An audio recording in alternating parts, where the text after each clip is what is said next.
I will say one thing I was really excited to see this week. We had to be at Health West on Tuesday, and the electric charging station there was in use. That's the first time that we've been going there that I've seen it actually in use. That was wonderful.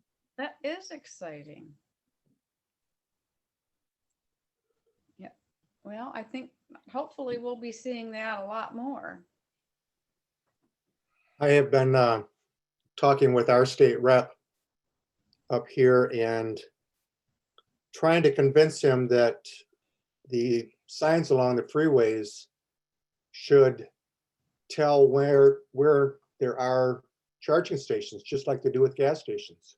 Yeah, that makes sense. A lot of sense. His response was, well, they have apps for that. Well, they have apps for gas stations too, Yeah. in restaurants. And Well, and people still use road signs. well, you really want to encourage people to be looking at their phone Well, while that's they're a good, driving. that's a And, good point. Plus, I believe that when you put that on signs, people see that and it makes the reality of electric vehicles much more real. Yeah, I think so too. Well, we are going to get started, so I would ask that you mute yourselves. And I'm sure that we're going to still have a few folks joining us, but just want to welcome you all. I'm Tanya Kabala. I am the Lakeshore Outreach Organizer for West Michigan Environmental Action Council. Actually, yesterday was my first year anniversary, so I've been on board a year. This is our second community conversations on climate change. We're doing one a month, the fourth Thursday of the month at the same time. So mark your calendars. We're really looking to raise the public knowledge on climate change and the topics related to climate change. And I'm working with Sophie Stopker with the Michigan chapter of the Sierra Club and Renee Hesselink from the Muskegon area. She's a kind of a sustainability guru. She's involved in everything. And tonight we have a chapter on, or tonight our panel's on electric vehicles. And hoping to give you kind of a good overview of what they are, what the forecast is looking out like, the charging infrastructure, incentives, everything you need to know to kind of pay attention to this new trend that is advancing probably a little more rapidly than it has been lately. Just want to mention that first housekeeping down below, you can, there's a chat box in case you have interests or questions that you have for us to pick up on later. You can change how you view your screen, and then you also have a mute and you have a video button. Sometimes I know when the presentation starts, people like to go off video and give themselves a break from being on camera for such a long time. After we have the presentations, we have a few questions that our moderator is going to ask, and then we're going to open up to questions by chat from the audience. And I want to thank you for being here tonight. I know that there are a lot of Zoom meetings and a lot of competition for your attention right now, and I appreciate you all showing up. Our moderator is John Kinch. And you can see he smiled up in the corner. And he directs the nonprofit Michigan Energy Options, and they work, their emphasis is on private and public energy projects. And they brought online the first community solar project in solar park in Michigan, owned and operated by a not-for-profit, which won the Clean Energy Project of the Year in 2019.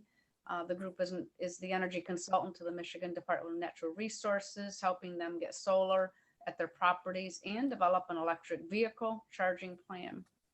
John is a frequent speaker at state and national venues on clean energy and climate issues, including those sponsored by the U.S. Department of Energy and the Environmental Protection Agency.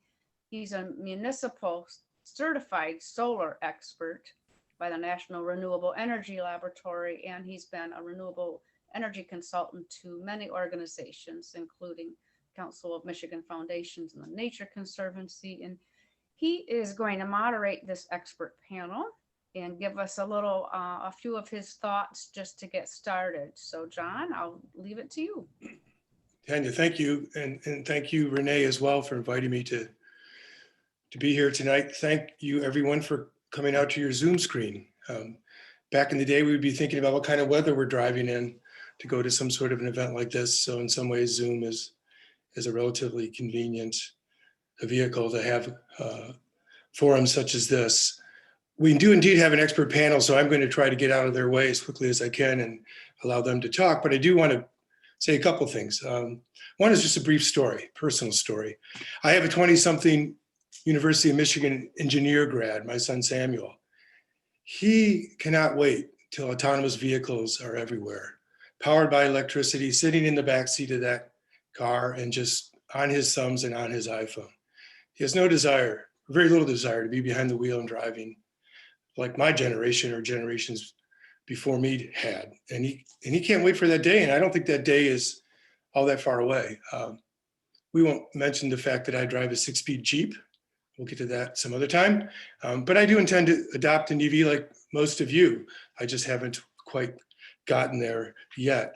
I will say in my industry, the nonprofit clean energy industry, you can't go a day practically without some webinar about EVs being put on by a national group or by our own Michigan Public Service Commission, or all kinds of other forums. And this is really foremost on people's mind, much more so in some ways than even solar and batteries. And I think part of the answer to that is electricity is a means for us to do things we want to do, right?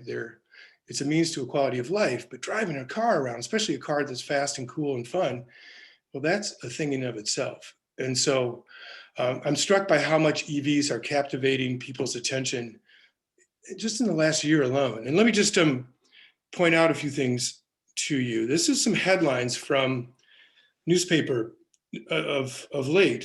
Thinking about electric car, take your choice. The auto industry bets its future on batteries. GM announcement shakes up US automakers' transition to electric cars. Electric cars are coming and they're fast. Is the national grid up to it? Tesla had its first profitable year last year, but competition is growing.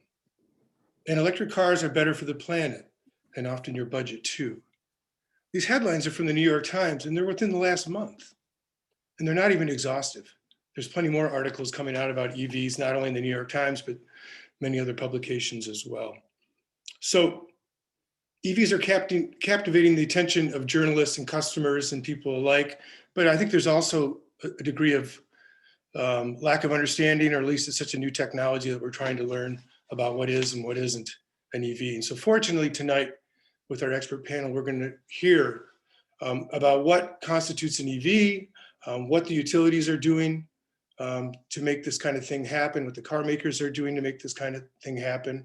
We'll hear about the charging infrastructure in Michigan, where we're needing some work and where we're making progress, and issues along those lines. So what I want to do first is kick it over to Mike Wall, who's an automobile analyst and expert, and ask Mike to introduce yourself. And then please, Mike, give us a few slides and give us the overview of where we are with EVs and EV charging, not just in Michigan, but globally. Thanks. Thanks a lot, John. Appreciate it. I'm going to pull up some slides here and get the ball rolling. And I appreciate everybody participating in tonight's event. Just a little background on myself. I've been working with IHS Markit for 17, going on 18 years. I came from an acquisition, a firm called CSM Worldwide, exclusively focused on forecasting light vehicle sales, production, powertrain trends, technology trends. Based in West Michigan, born and raised here. I'm not leaving here. So I formerly spent a lot of time driving back and forth to Detroit. The last year I've been mostly office bound, homebound, as it were. But I do appreciate the opportunity to chat with everybody about our latest thinking on sort of the outlook for the industry as it relates to electrification. As John mentioned, the industry as a whole has been captivated by EVs and electrification, and that is something of a change.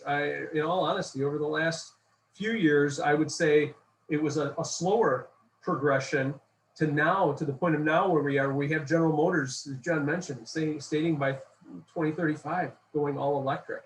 That's big news. That's huge news. And it is, it's definitely something to think about and consider as we're thinking about the outlook for electrified vehicles, and particularly full electric. And as we talk about that, let's talk about just a lay of the land and a review of the types of technology that we're talking about here, the gains that can be had. And let's start at the lower end of the spectrum. And this is just meant to be a quick review.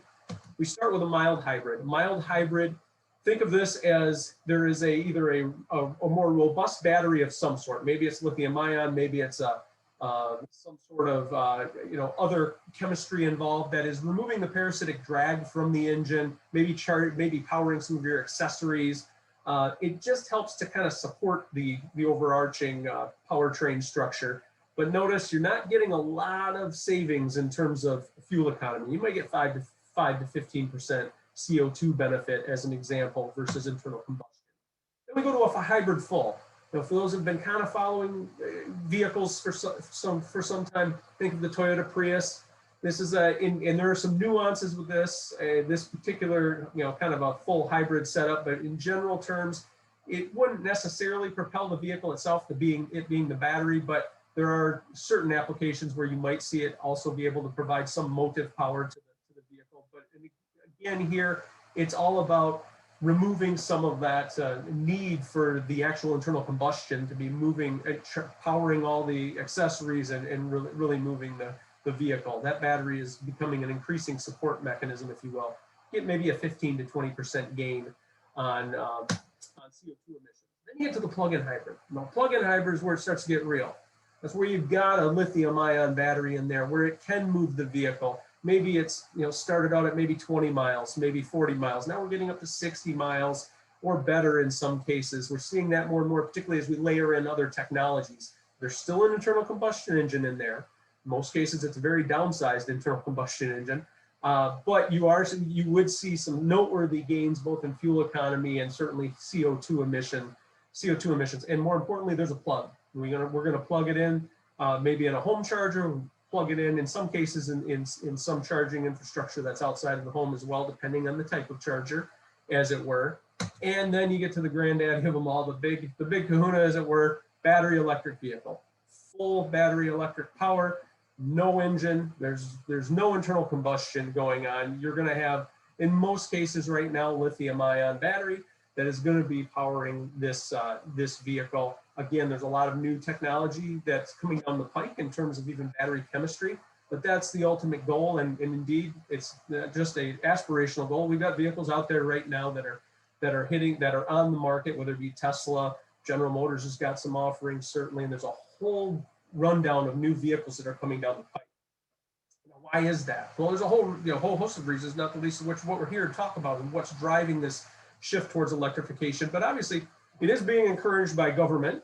That's part of it. Certainly, we see that in Europe. We see it in China as well, in terms of sort of that government influence. And here we had CAFE standards under the Obama administration.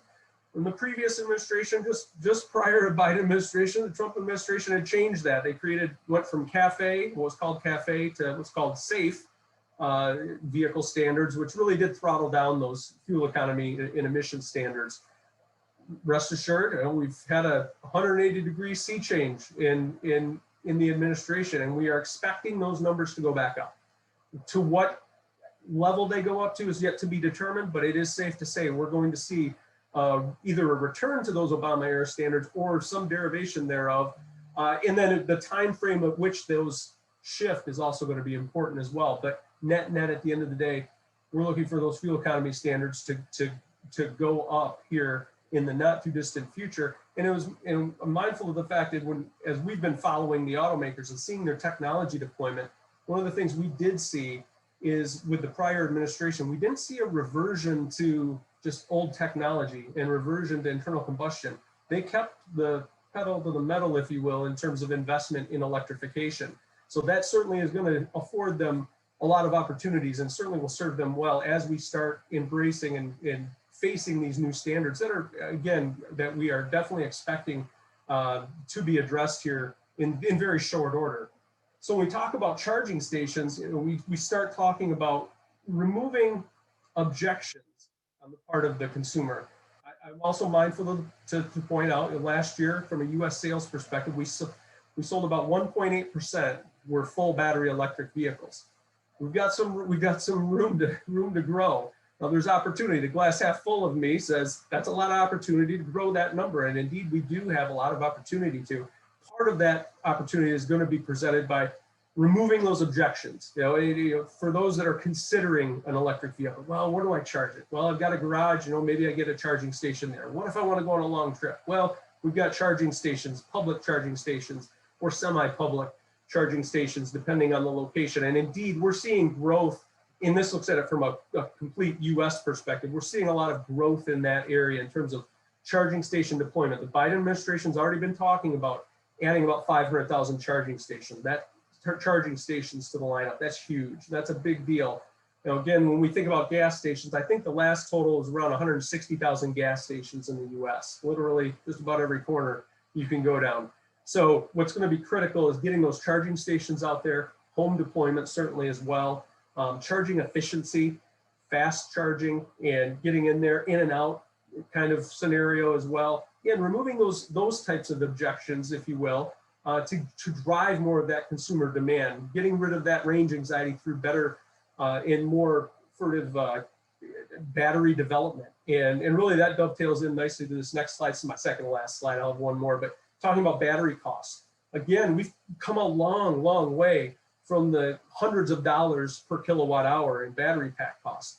In the industry, it's generally viewed at about $100 per kilowatt hour. You're at about parity with an internal combustion engine in terms of cost. Again, we want to get that cost differential brought down to the level of an internal combustion engine or lower. That's really the name of the game. And we've come a long, long way. And you can see here, even in our baseline scenario, which is the blue line, we've got an aggressive scenario too, where there could be even more upside or downside, as it were, in terms of battery costs. But in the baseline scenario, we're looking at about 2025 in terms of getting to that $100 per kilowatt hour level. So parity with the internal combustion engine. That's incredibly positive in terms of, again, removing some of those objection points, whether it be pricing, it's too expensive, I can't charge it, I don't get enough range. Again, the industry is coming a long way, and it's fueled by, again, all of the investment that we're seeing from all the various automakers to really double down on the technology. So I fully expect, and we will see more and more of these vehicles hitting the road. We're already starting to see it. As we were coming into the call, it was mentioned the Volkswagen ID4. We've got the Mustang Mach-E. We've got a whole lineup of General Motors vehicles, is another example. And it's not just Econo boxes. I can't emphasize that enough. Hummer EV coming later this year. The irony of all ironies, we're going to have a Hummer pickup truck that's full battery electric. So there's more and more of this product. And this is my last slide, just taking a look at the deployment. What's the outlook? Here we look at North American production by powertrain type on one side, and then global production by powertrain type. And that blue, obviously, it's battery electric. That's your growth curve. And I think there is potential for even more upside to that, especially in North America when we start harmonizing in some of the governmental programs. What do those look like? Is it more incentives? Are we going to spread more incentives across all automakers? Are we going to have, encourage even more development on the charging station front as well? I do think there's even some upside on that end. But by the time we get out to 2030, 2033, I mean, we're looking at the better part of 20% or better of penetration rate in terms of full battery electric. By the time you layer in plug-in hybrid and even full hybrid, you're getting into a sizable portion of the market, pretty close to about 60% or 40 to 50% at least, by the time you roll in even mild hybrid at that point, again, with some upside potential, depending on some of the decisions that the government makes in terms of trying to encourage some of that consumer adoption in the intermediate to even longer term. And again, that follows pretty closely too to what we see going on in the global landscape, whether it be China and Europe and other markets. So the good takeaway on that too is the US is certainly endeavoring to remain at least on par or follow some of the global trends on that front. We've got some room to grow yet, and we've got some maybe a little bit of ground to make up, but we're coming a long way, and I think we've got certainly more opportunity to close a lot of that gap here in the not too distant future. And with that, those are my slides. I would love to turn it over to Christina for her portion of the Great. Hello, everyone. See if I can present here. Is that working? Can you see which screen can you see? Sorry, I'm not very experienced presenting in Zoom. Do you have it? Yep, we got that. We can see it. Great, thank you so much. Hi everyone, Christina Britton with Meyer. I'm happy to be here today. There we go, just a brief bio. I'm a senior sustainability analyst at Meyer. And one of my key roles is to lead our EV charging strategy, which is growing. And you just heard how the market is growing and just how exciting EVs are. I'm a total EV geek, though I don't have one yet. That's mostly because I have a toddler, as you can see in that slide, and car seats are a little challenging to fit into cars. So we'll see when we have a car that's good to fit a big car seat into. But as soon as there is one, I'll have it. So excited to be here. I'm sure, being in West Michigan, most of you all are familiar with Meyer. We now have 256 stores in 6 states. We add around 5 stores a year. So continuing to grow and thriving, family-centered company, as I hope you all know.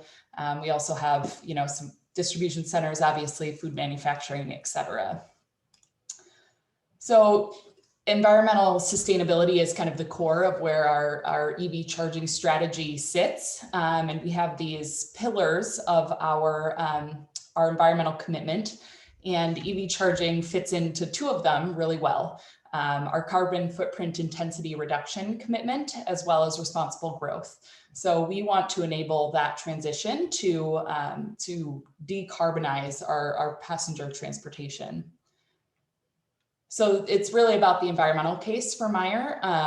Yes, we'd love people to charge and come into our store, but we're really aggressive in adding EV chargers to help enable that adoption of EVs. It's one of the biggest barriers to people, feeling confident that they can buy a full battery electric vehicle is not knowing where they're going to charge or not feeling confident in that charging experience. So the more we can get those public charging stations out there, the more that people can feel confident in adopting that new vehicle.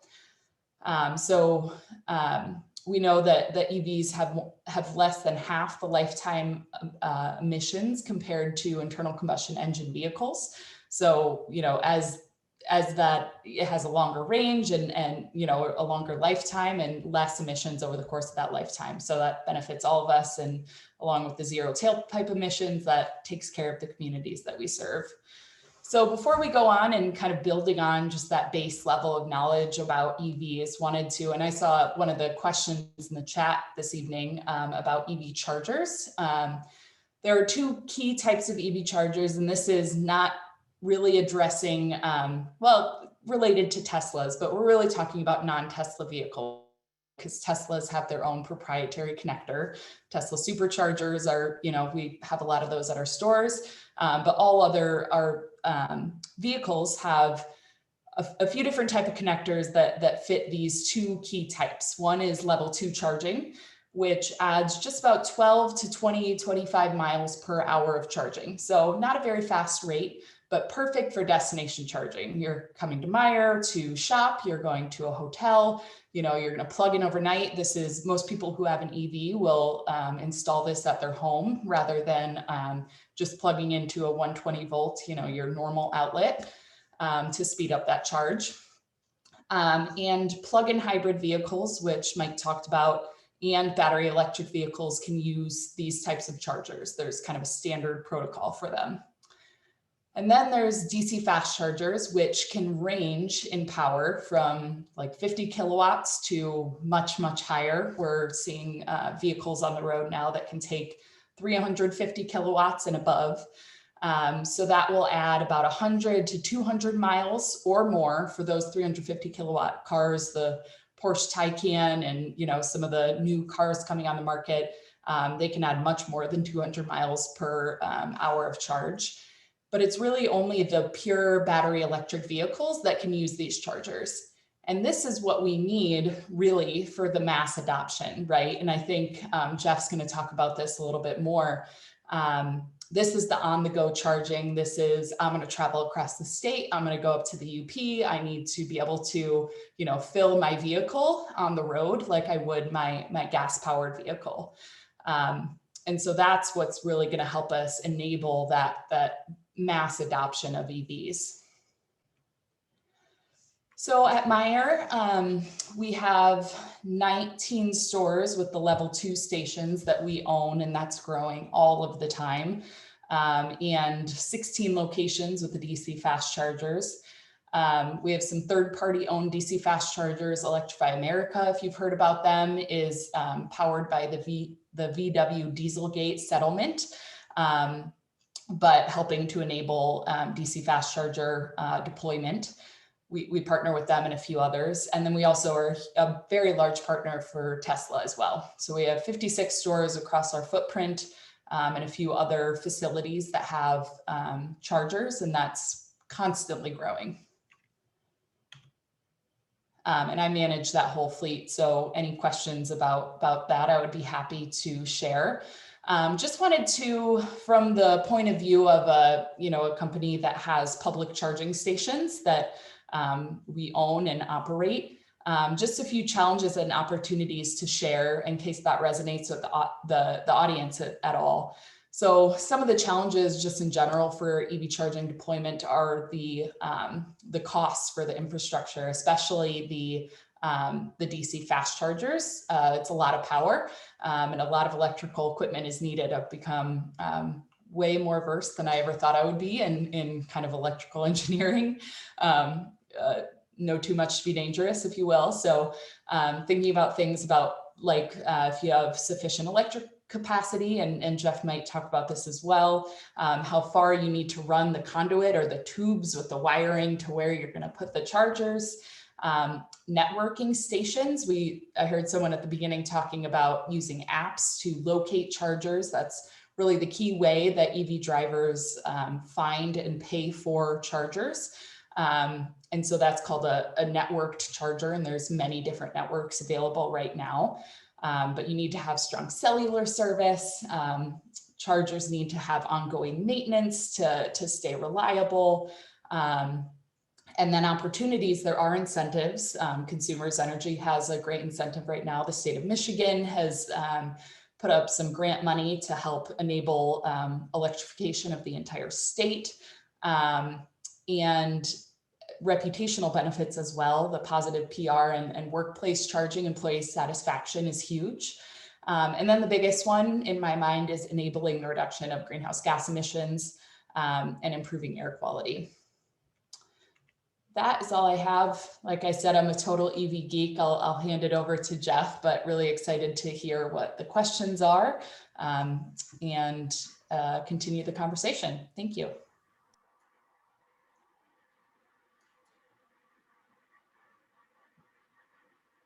Excellent. Thanks, Christina.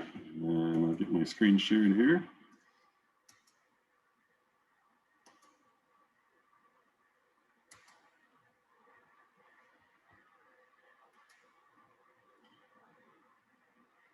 All right, I think that's coming through.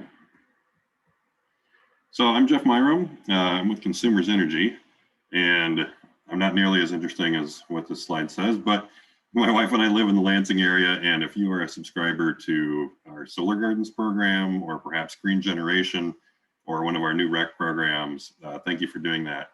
We also, my team also works on Power My Drive, which is a residential and a public infrastructure program for electric vehicles, and we will soon be rolling out Power My Fleet for businesses looking to electrify their fleet, which is going to be a really fun journey this next year.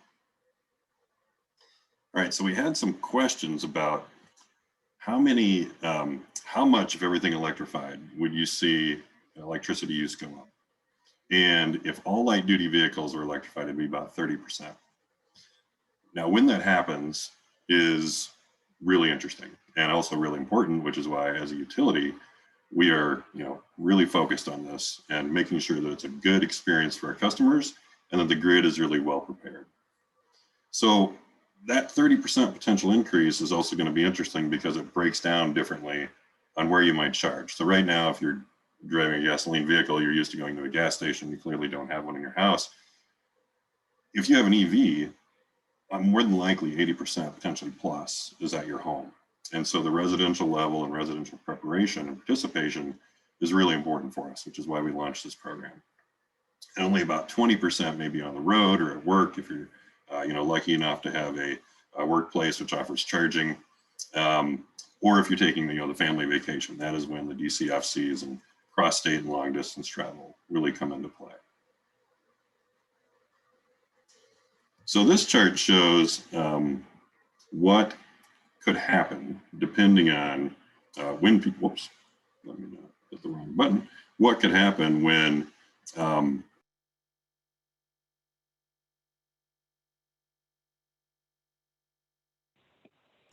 You muted yourself, Jeff.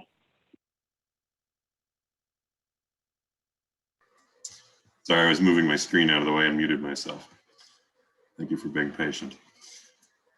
All right, so when people charge is really important for whether it's a grid burden, meaning does it exacerbate infrastructure stress and the need for upgrades and the costs that come with it?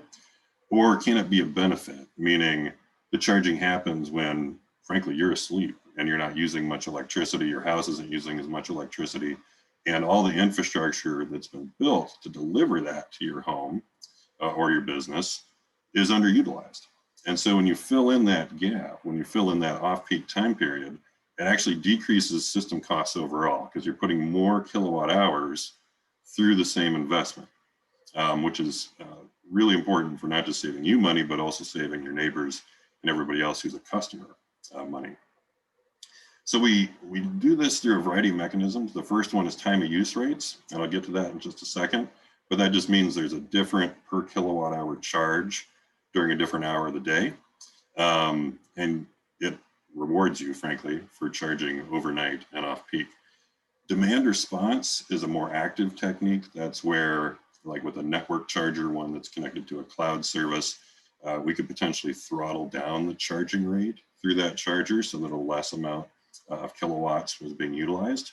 Haven't had to use that. Actually, our time use rates have been absolutely fantastic combined with education and getting the right behavior. And in the future, I think we're going to see some really fun stuff once vehicle warranties catch up and we get more experience in the space with vehicle to building, which is where you could charge off peak like what's seen here on the right. And then if you're not driving that day, maybe you're working from home like a lot of us are now, you then use your vehicle to actually peak shave. So the opposite of that left graph. So instead you'd be decreasing your peak air conditioning load from the grid or other energy use during midday. And that could potentially save you money. So I think a lot of fun techniques are coming in the future and new use cases for EVs beyond just getting around and clean transportation are going to be possible.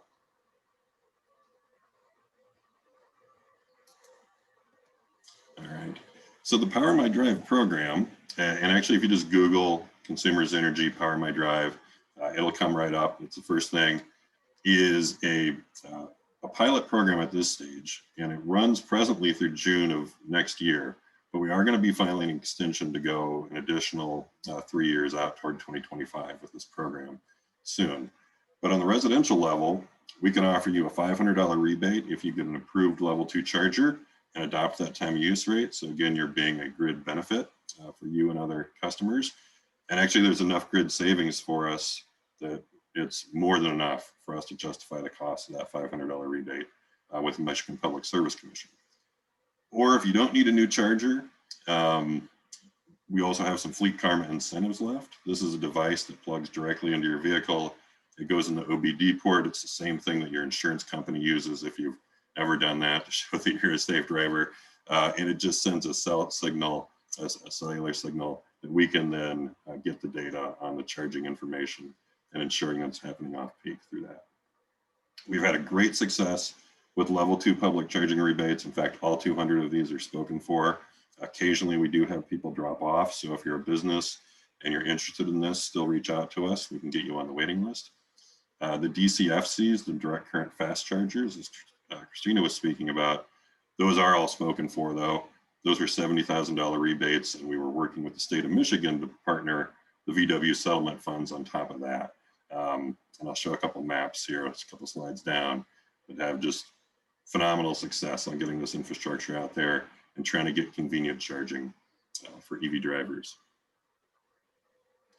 So depending on the size of your screen, this is probably a little bit of an eye chart, but I did share this in PDF form and happy to have the group email it out. This is our what's called residential smart hours rate, and this is our year-round time of use rate that we recommend for EV drivers. The red on the right is the on-peak time periods, and that runs from 2 to 7.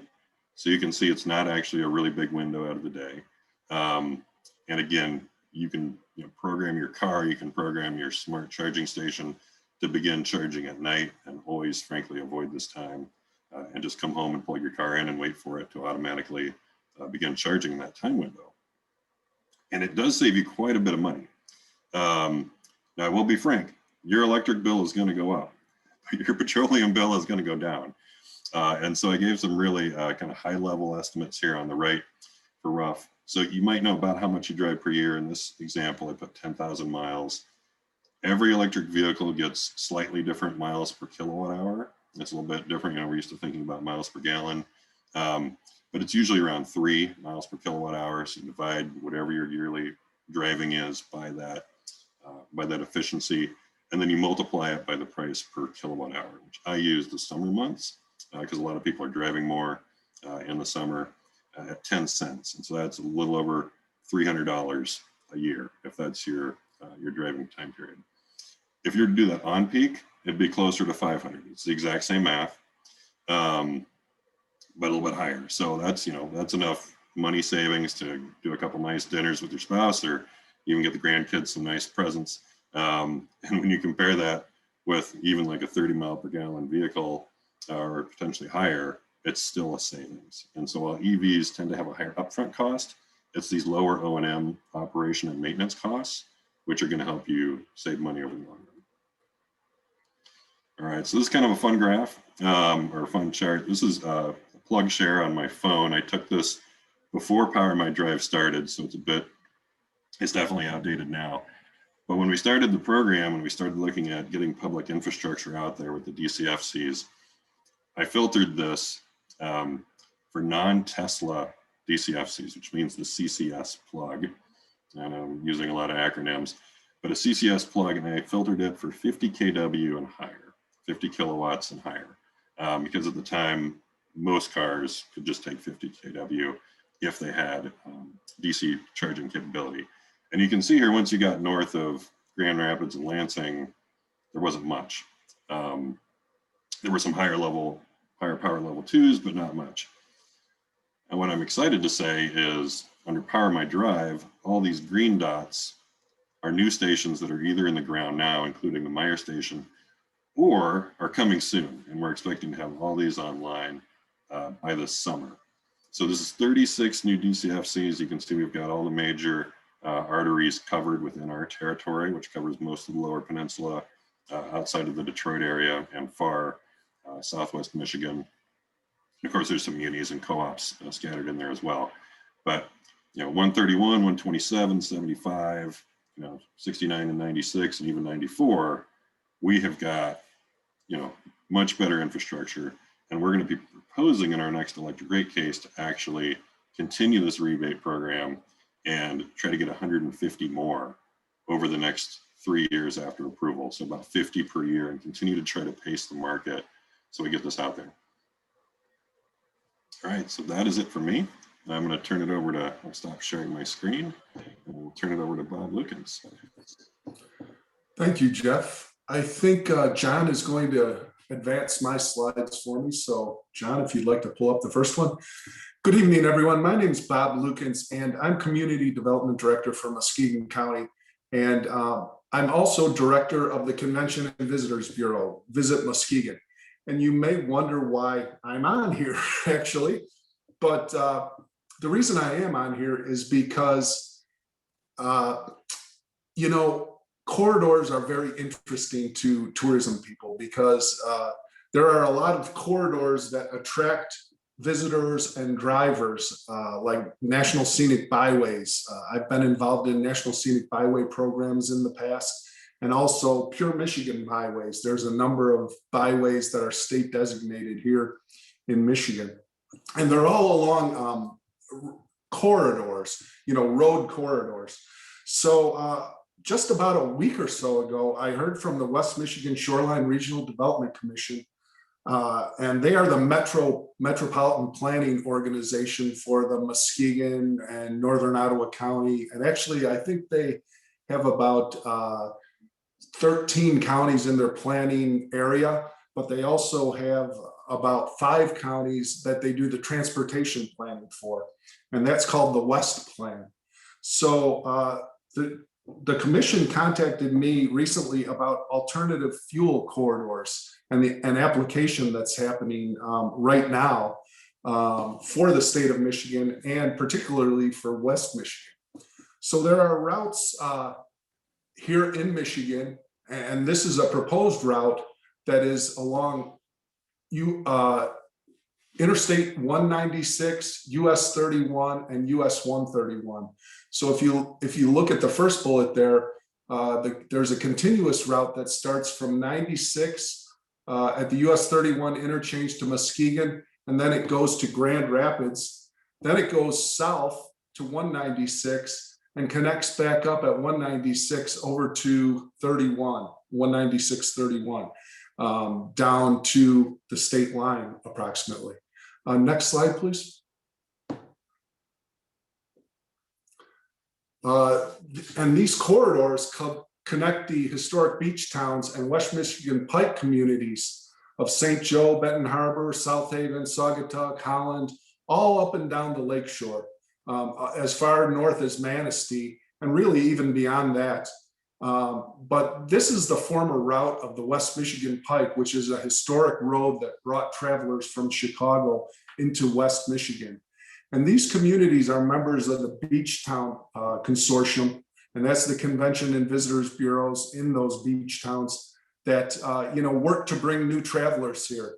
The idea behind these alternative fuel corridors is that it will give people the connectivity and the confidence to drive electric vehicles and other alternative fueled vehicles into our area, not only to visit, but to work and to live here. So it's all about connectivity, and these corridors, alternative fuel corridors, will make people more aware of the opportunities for vehicle charging and vehicle fueling for their alternative fuel vehicles. Next slide. So here's a map of actually a couple of the corridors. The main corridor is the red line that you see that goes from Benton Harbor and St. Joe, and then up around Holland. It cuts over to Grand Rapids, and then it goes north and west to Muskegon. The purple lines that you see there are the secondary corridors that will eventually be melded into the system. And one of those goes on 31 up to Muskegon and beyond. And the other one kind of loops around Grand Rapids south there to Wyoming and Kentwood. And then it comes back into downtown Grand Rapids where it picks up the main 96 corridor. The corridor along 96 also goes to Detroit, and that really can handle all 3 fuels: propane, natural gas, and electric. So Michigan and West Michigan is pretty well connected with alternative fuels now. And as you've seen it by the earlier presenters, there's a lot more charging stations to come. Next slide. This shows some of the various stations on the route. There's a few gaps there, but I'm sure those will be filled in soon. With some of the information that Jeff gave us, it looks like there's a lot more charging stations on the way. Next slide will show you up a little further north. And as you can see around Holland, Muskegon, Grand Haven, Grand Rapids, there's quite a number of chargers there. So, it's an exciting thing for us from a tourism standpoint because it gives people that confidence to come into West Michigan and know that they'll be able to, charge their car and purchase the fuel that they need for their car, and they won't be left hanging, out in the middle of nowhere. So it's an exciting thing for us. And also it brings jobs to the community too. As you know, Michigan and West Michigan in particular has a pretty robust automobile parts industry, and also, some of the main components for internal combustion engines. Actually, there's, of the top 30 employers in Muskegon County, about 14 of those companies provide parts to the automotive sector, and they employ about 3,800 people. And then there's smaller tool and die companies that also provide parts for the auto manufacturers across the state and around the US. Now, with the influx of electric vehicles and the popularity of electric vehicles increasing, some of these manufacturers will have to retool their operations because they're mainly geared towards internal combustion engines. But we do have many parts manufacturers here too. One in particular is called ADAC Automotive, and they employ about 900 employees here in the Muskegon area. And they make door handles and other components for cars, that are kind of interchangeable to a certain extent. You need a door handle to get into an electric car too. So there's a lot of parts manufacturers that will be able to, adapt to the changing ways of the automotive industry.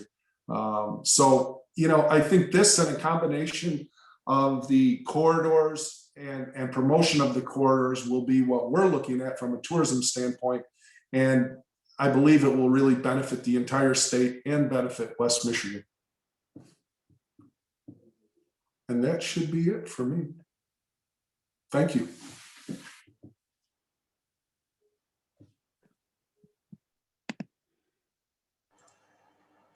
Thank you, Bob, and thank you, panelists. We are at 10 to 8, so we've got about 40 minutes of question and answers. I want to again encourage our audience to use the chat box and ask questions. We'll direct those to the panelists. I see some of the questions that are being asked are actually being answered in real time by some of our panelists and some of the other folks in the community who have the answers to those questions, which is great.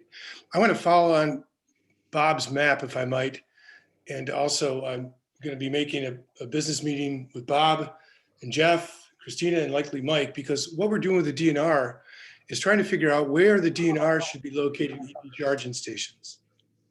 And what we're thinking is that we want to kind of fill in some of the gaps along, in particular, the west coast of Michigan first, with the idea that if you are coming to the beach for the day, what a good excuse to power up your EV charging or your EV car, or if you're going to campgrounds, or if you are going to a fish hatchery. And so one of the challenges with EV charging, and it's fascinating to me, is that Mike pointed out we have 160,000 gas stations in the country.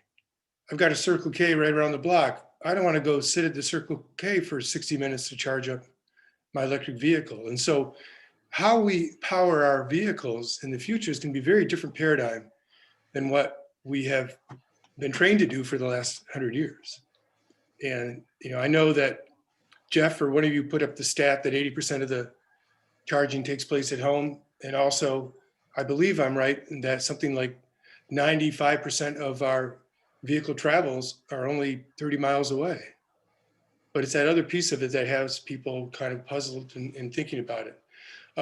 So before we go any further on that, though, I just want to ask each of you in kind of a speed round to give me one thing that you think people really should be thinking about when they're thinking about EVs or EV charging. If you had to say one thing that's foremost on your mind about it, what would you say to folks?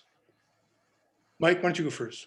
Yeah, to start it off, I'm thinking about it from a consumer perspective and somebody evaluating sort of how good the automakers are doing in deploying these. It really is going to come down to consumer adoption. And, at the end of the day, this will be a marathon as opposed to a sprint. So don't get discouraged early on. What we've seen with Tesla, as an example, they've captivated a core consumer base with some very attractive vehicles, technology, and overall packaging. And frankly, we're starting to see other automakers kind of fast following now and seeing that. But it's going to be, you know, it is going to take some time. And again, we're seeing with the charging infrastructure, we are starting to see it explode. And that's great. And John, what you mentioned, I do kind of think, I keep that in the back of my mind because you're absolutely right. Most of us are local travelers, you know, it is literally, 20, 30 mile trips per day. And the economic reality and the practicality of charging a vehicle, it makes sense. We're also irrational people at heart. And no matter what, you're going to say, but I want the ability to be able to pick up and drive clear across state if I want to. It's America, by God. Well, so that goes back to removing those objections and what Jeff's talking about in terms of deploying these charging stations. And what Christina was talking about in terms of the higher speed charging. We need to remove those objections to say, look, if you're at Meijer shopping for a 20-minute, just to dip in for 20 minutes even, or 30 minutes, you're going to come out and you're going to have 100 miles on the clock or whatever the number is. We're going to remove those objections. The more we're able to do that, the faster that adoption curve is going to be, because we're bringing the battery costs down. As sure as I'm sitting here, we're bringing the battery costs down. So that cost benefit analysis on that end is closing rather quickly. So we have to remove some of those other objections. The last one I would point out too, I didn't touch on, and I was kicking myself. Battery, I talked a little bit about battery efficiency, but we got to solve the riddle on when it's cold outside, we lose range. When it's super hot outside, we lose range. And believe me, the automakers are laser focused on trying to close it. We got battery thermal technologies being deployed to help offset that. There are other countermeasures that are going on, but again, we want to remove that. I want to remove that from the quiver of complaints that people might have about why I'm not going to go and get an EV. Well, if I can't drive as far in the cold weather, I'm not going to get one. Well, guess what? We've solved that riddle. It's all about solving the different riddles and objections. And I think automakers are coming a long way. There's still more room to, still room to improve. But I think a lot of these attractive products coming down the pipe will help too.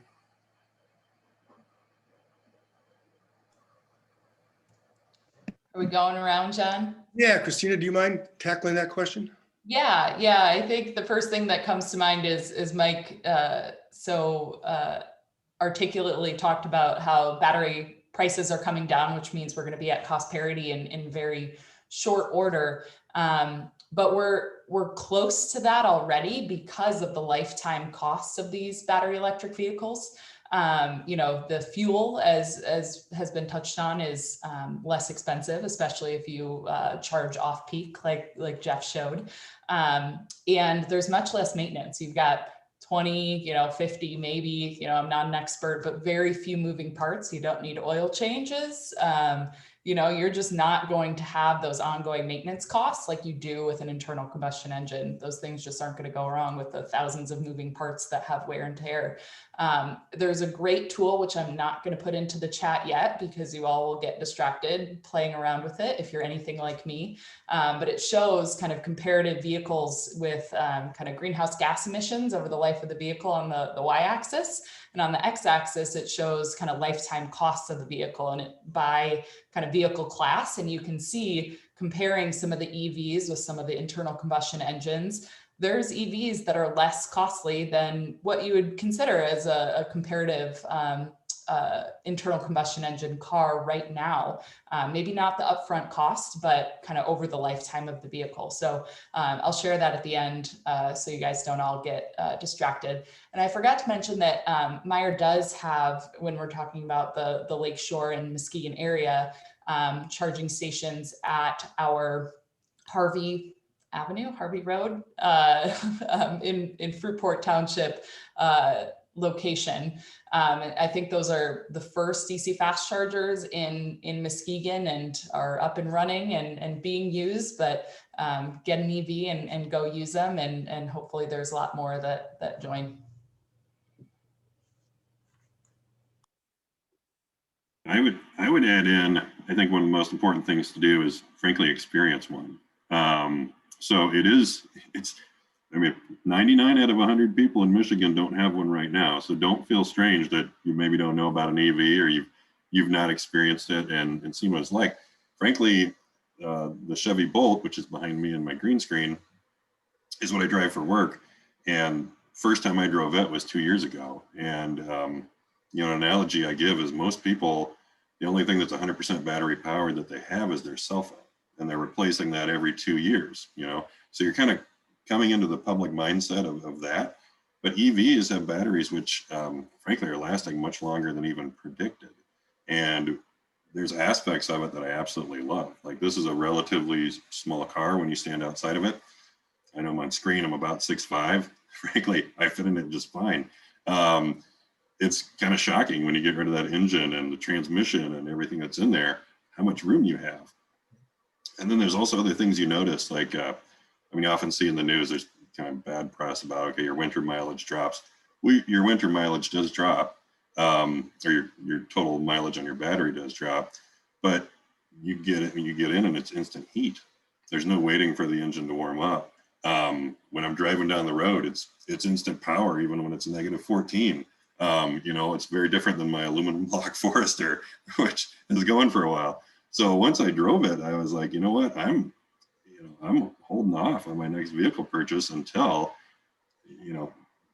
all these new models come out and batteries are getting better all the time. And like, it's a really exciting time. In the next 3 years, there's a ton of new models coming out. So find a friend who's got one.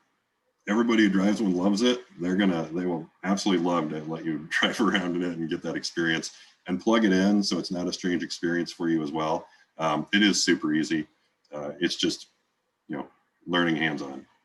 Yeah, Jeff, let me just add to that is that, because you mentioned the Volt or the Bolt, either which, I think most people, if they don't really know EVs much, they probably think the Prius and or one of those two from the Volt or the Bolt. But as you mentioned, GM in particular, and there's others in this space like Rivian, they're coming out with full-on pickups and SUVs, and Jeep is going to have a Wrangler.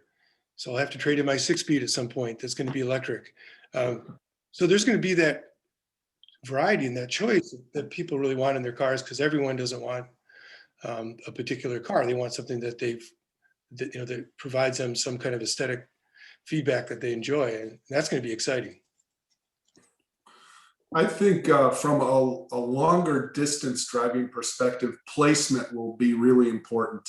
When people are traveling, oftentimes they'll stay at hotels. So, looking at the connection between placing chargers at hotels and other destinations in cities will be very important. I think, John, you mentioned the DNR, state parks, beaches, that sort of thing. I think that will be very important because when people are traveling, especially leisure travel, they're going to the destination places in that community. So, putting a charger on a side street or a street that isn't in the main drag of a city might not be the smartest move, So I think if you put them in the places that people go, as opposed to putting them at gas stations or some, kind of odd areas, I think you'll see more use, and people will see the chargers themselves and say, hey, maybe that is something I could look at in the future, because there's a lot of chargers all over the place. Yeah. And the other thing we've talked about somewhat directly and indirectly both is that the economic development that's going to come with all of this. I mean, Jeff knows this, is that we're going to need to build out our grid infrastructure to address these DC charges. They're a large load, and that's a good problem to have. I mean, that's going to mean jobs. It's going to mean, in many ways, taking a grid that's needs some upgrading anyways here and there, get that happening. And in terms of the OEM on West Side of Michigan, I guess I'd like to hear a little bit more about that in terms of what I've heard, Christina, is something like EV has 20 to 30 moving parts, and an ICE internal combustion engine has 2,000. So we're going to be building cars differently, but we're still going to be needing to build cars, right? So what about some of those opportunities where we have battery companies in West Michigan? We've got folks who've got engineering, electrical expertise. We've got all kinds of good builders. like Rockford and others in the area, where they're going to have to think about how you integrate a high rise with charging. What happens with multifamily when you're leaving your car in the parking lot at night? Where do you charge that? I can chime in a little bit on the supplier side because I should have mentioned it a little bit in my slides too. We work very closely with suppliers, and for myself being on this side of the state, west side of the state, I work with a lot of our Western Michigan suppliers. And what Bob mentioned about ADAC and others, I mean, they're near and dear to my heart. And what we see, we do have powertrain suppliers, no doubt, and we've got some that are right in the heart of the engine, and then I've got others that are stampers that are, you know, making clamps for exhaust and flanges for exhaust systems. What are they going to do? They're already doing it. So what they're doing is they're building separators for battery trays. They're building partitions. They're bending metal as it relates to the you know, all of the structures that support the what they call a skateboard, if you will, of these electric vehicles. And it's incumbent on these suppliers. You have to evolve. You have to be able to be nimble and adjust your strategy as you go. And largely that's what we are seeing. And frankly, and the observation about the fewer number of parts is absolutely spot on. It's just reality. You're going from an internal combustion engine with itself having upwards of hundreds of parts to an electric motor as a much smaller subset and a battery. But it does, you know, as John, as you mentioned, it brings up a whole other subset of suppliers. You know, again, battery players come to the mix. Right now, this industry is wrestling with a shortage of semiconductors. I can't say it enough. Well, what does that mean? Do we have opportunity to bring some of that semiconductor production onshore here, so we're not having to risk, you know, shortages in other markets? It's going to bring in a different mix of suppliers too. So I'm very bullish on the opportunities for suppliers in the region. It's just going to look a little different potentially as we shift again from an internal combustion environment to an electric vehicle environment.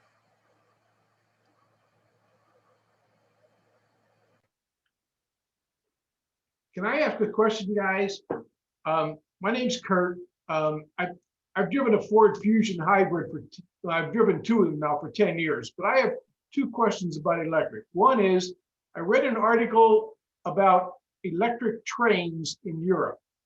They are recharging electric trains that are not connected to overhead wires in 7 minutes. These are passenger trains. They recharge a train in 7 minutes to go 60 miles. And they're not charging a battery, they're charging a capacitor. And I'm trying to understand if maybe some of you that are more knowledgeable about this could elaborate on that and help me understand that. And is there a future for that in cars? Second thing, you talk about going to a motel and plugging in. The problem with some of these things is you're going to have 1 or 2 chargers and 10 people want to charge your car. Who's going to go out after an hour and move their car so someone else can move in? Has anyone thought about putting manifolds on chargers that sequentially operate so that when one car is charged, the next car that's plugged into a manifold would start charging? I think you could save a lot of money by doing a manifold kind of a thing for recharging. So 2 questions. Has anyone thought about either of those? Thank you.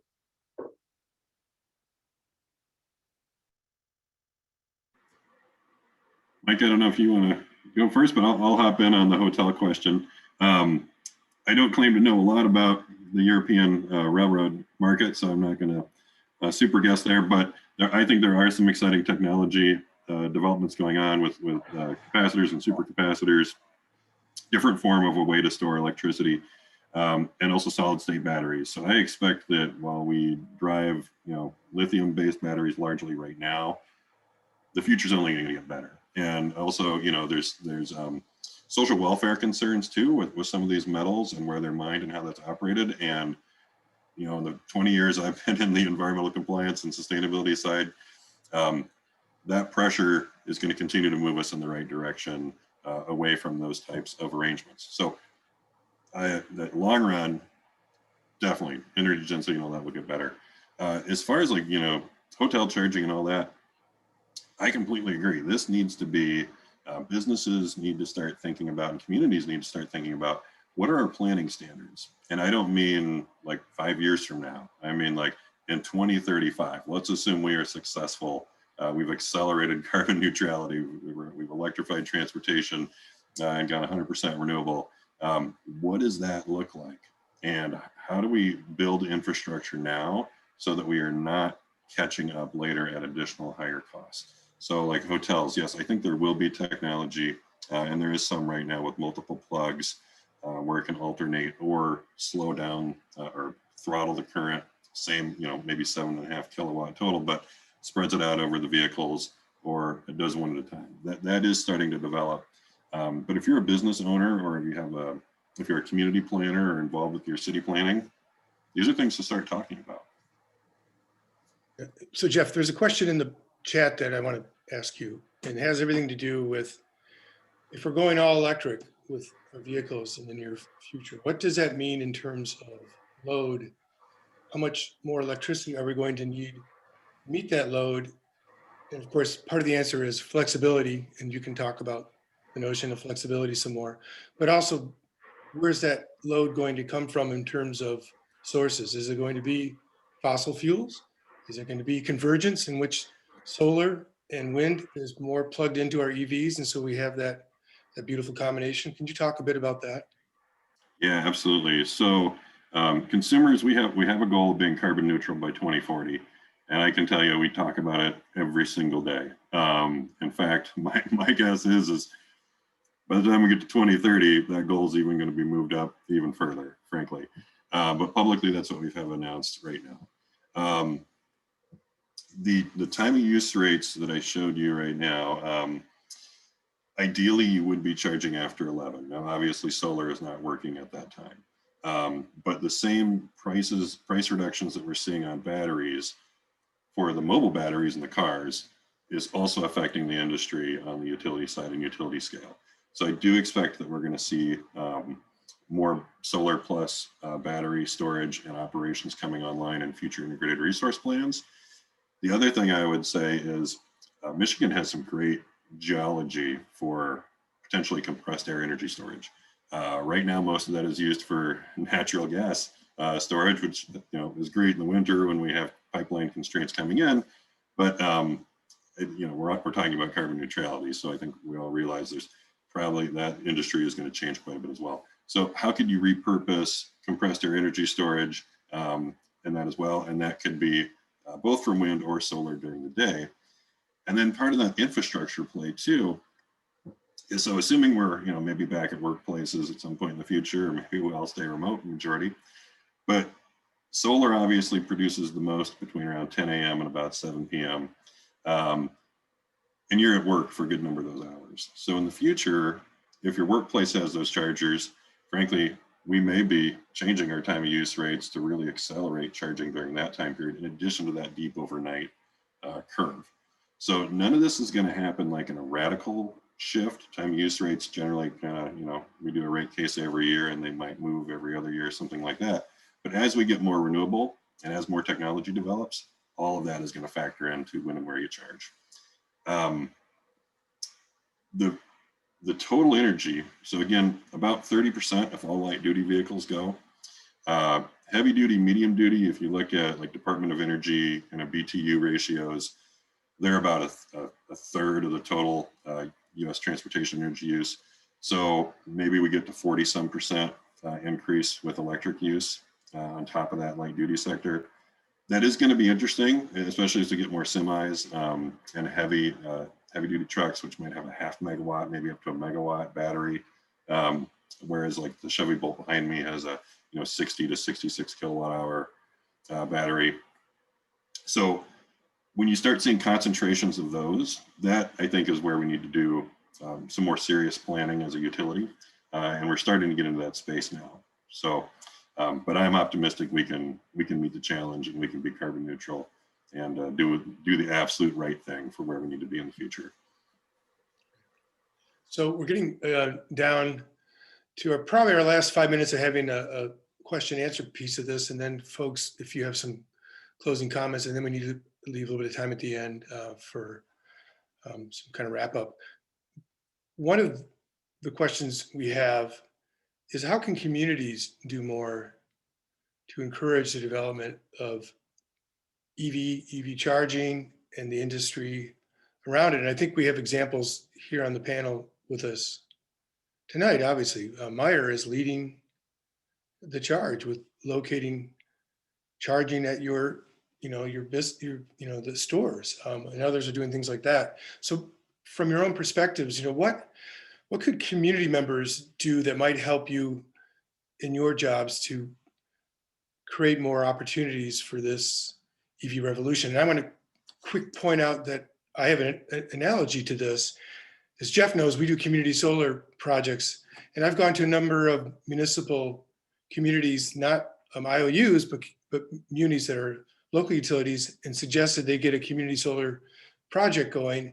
And they say, well, that sounds all well and good, but I'm only hearing about this from you, not our community members. And they really want to hear from their community members. And that's a point well taken. So how do we take what you guys know, get it out there and have this happen even more quickly? Maybe Christina, can you start us? I can, yeah. So when it comes to EVs, it's a bit of a chicken and an egg scenario, right? It's from a Meyer perspective, we want to deploy EV charging to serve our customers, to help enable adoption. But if there's not enough EVs on the road to use those chargers, especially those DC fast chargers, we're just throwing away money. We're never going to pay those back, which, as a business, we can't just keep doing that and stay in business, right? So we have to be really thoughtful about where we put those chargers and take advantage of, the utility and the state rebates to make that business case work. So we really need more people to adopt EV chargers, but on to adopt EVs. But on that side, the EV drivers don't want to adopt if they don't see chargers. So it's a challenge, right? And we've talked about this all night. But I think one of the things is, and it's also been mentioned, getting people into EVs and educating them around EVs. I would love to have an EV, and mostly just for commuting to my job, right? Like if we're a two car household, we can have the minivan where we're, going on road trips with the kid, with the dog, right? And then we can have an EV where I'm driving to work. I do have workplace charging, but even if I didn't, I can come, I can easily get to work, come back home and plug in my car. And I think a lot of people don't understand the technology well enough to feel comfortable with doing something like that. So ride and drive events are great, just getting people to get in a car and feel that torque. It's fantastic. Jeff mentioned, all of them, even not the non-Tesla vehicles, are super fun to drive with that instantaneous torque. So just things like this and helping to, educate the community, the public. There's been a recent study that 99% of people who buy an EV say they will not go back to an ICE vehicle. There's only 1% of people who have bought an EV that say, not for me. I think that's amazing. I think that is totally telling of, where this industry is going. We just need to encourage, adoption in every way that we can. I would echo that too. I mean, Christine is absolutely right. We get registration data, which we track this data. So we can track what's known as owner loyalty. Owner loyalty on electric vehicles is off the charts compared to any brand. I don't care brand. I don't care vehicle type, vehicle segment. It is hands down. So when you hook them, you keep them. So, to Christina's point and Jeff's point, get butts in seats and get them trying the vehicle out first and foremost to dispel some of the skepticism. I think a lot of the folks on this call are already, either at the very least leaning in that direction or pretty healthy advocates. I've seen a lot of offers to, hey, come take mine for a ride and that sort of thing. Keep that up. I mean, because the conversation is going to have to shift from those who are open to buying to those who have been previously close to buying, who are now starting to see a lot more on the road. They're starting to see more, on TV or in ads or being marketed out to the public. And I think the automakers are going to help with that process, but we as consumers, to keep an open mind about it. And I can speak from experience myself. I've been researching a lot of charging stations myself because we're in that position too. We have two-car households saying, well, hey, if I can go one, at least start the process, one EV, one one traditional, we're making movement in the right direction. So I think it's more of that kind of process. And I have a lot of confidence in this too, by the way, just born off of what we see in terms of commitment of the business side of things with folks like Meyer, with the utilities, and then consumers as well. And then again, with automakers and product, I think are going to help drive that.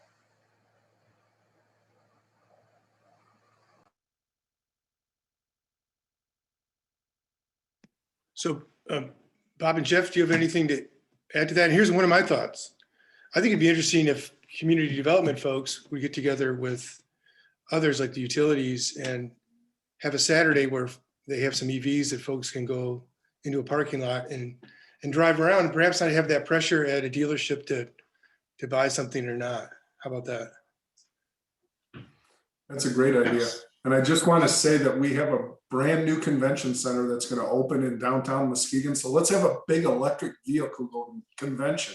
All right. I think we could do that. And, I think a lot of people would be interested in coming in. But, the test ride idea is fantastic. And there are places really all around West Michigan that those can be, that we could do those. So I think it would be a great idea. Yeah. Go ahead, Jeff. Go. Oh, I was gonna say ride and drive events are absolutely fantastic. Prior to last year, we were trying to do them all the time. Oh. And I'm optimistic, especially with the pre-discussion that was going on before this recording and the number of vaccinations that come right drive electric week, which tends to be in late September, early October. I should have it memorized, but I don't.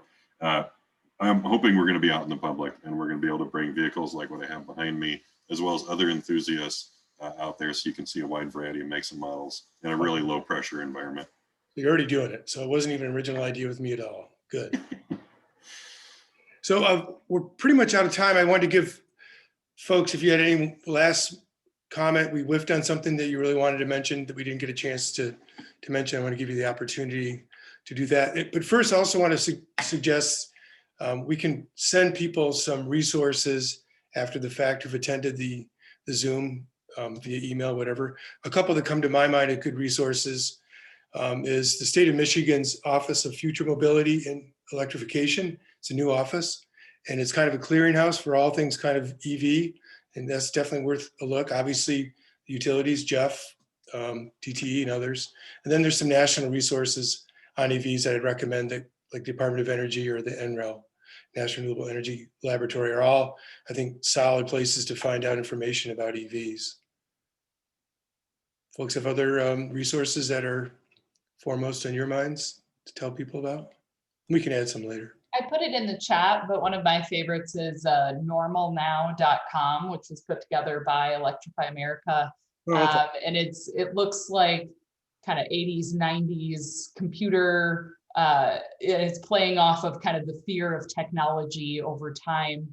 And people on this call are maybe even more knowledgeable than kind of the basic information on this website, but it's great to share and just gives, high level information on electric vehicles, charging, and how it's already normal. It's, easy to do. And it's a good website. I think I put it in the chat. Excellent. Excellent. So any last comments from anyone? And if not, that's okay. But if there's something you were itching to say we didn't get to, now's your chance. I would add, we have plenty of $500 rebates left for level 2 chargers. So if you're upgrading yours or you're buying an EV in the near future, reach out on Consumers Energy Power My Drive, and we'd love to get some extra money in your pocket while saving others money on the grid. Excellent. Thank you, Jeff. So thank you, everyone. This has been a lot of fun. Hope people on the call have learned some things. I certainly have learned some things. I want to thank Tanya for having me. I want to also thank Renee again for inviting me. And with that, I will kick it over to Sophie's got a couple of things to say before we end the night. So again, thank you, everybody. All right, thank you so much to our moderator and our panelists. It was really wonderful to hear all of the amazing knowledge that you can bring forward to this conversation. I would also just like to say thanks to our planning folks that brought this together, Lori Coleman, Renee Hesslink, Tanya Gabala, and myself. Really excited to see these conversations happening in West Michigan. I'm just really looking forward to watching them progress. Just want to let you folks know that you can find this recording in a future email. We'll be sending it out next week. And then going forward, we do have all of our webinars recorded on WEMEAC's YouTube channel as well. So feel free to check that out if you would like. We're hoping to keep these community conversations on climate change going monthly. So if there are topics that you would like to address, you're hearing about in Muskegon County, or you have questions about, please let us know. Our contact information, I think, has been shared and will be shared in any future communications. So we want to make sure that we're keeping this, dialogue as interactive as possible, and that we're including the concerns of the community as much as we can. And one final note, if you are interested, you haven't had enough conversations around electric vehicles, I know that tomorrow in the morning from 11:30 to noon, Corey Connolly, the Vice President of Policy for the Michigan Energy Innovation Business Council, and Charlotte Jameson from Michigan Environmental Council, the Energy Program Director there, will be hosting their Capital Connection webinar talking about electric vehicles. So if you want to share maybe some knowledge that you learned tonight or hear any more information, that's a great place to find it. So thanks again, everyone. Any future questions, you can just throw those in the chat, but that's it for me. And one quick note, we are in March, we will be doing Electrifying Your Home. So mark your calendar for the 4th Thursday in March. We're going to be looking at electrifying our homes. So thank you very much. Thank you. Thank you. Thanks, everyone. Thank you.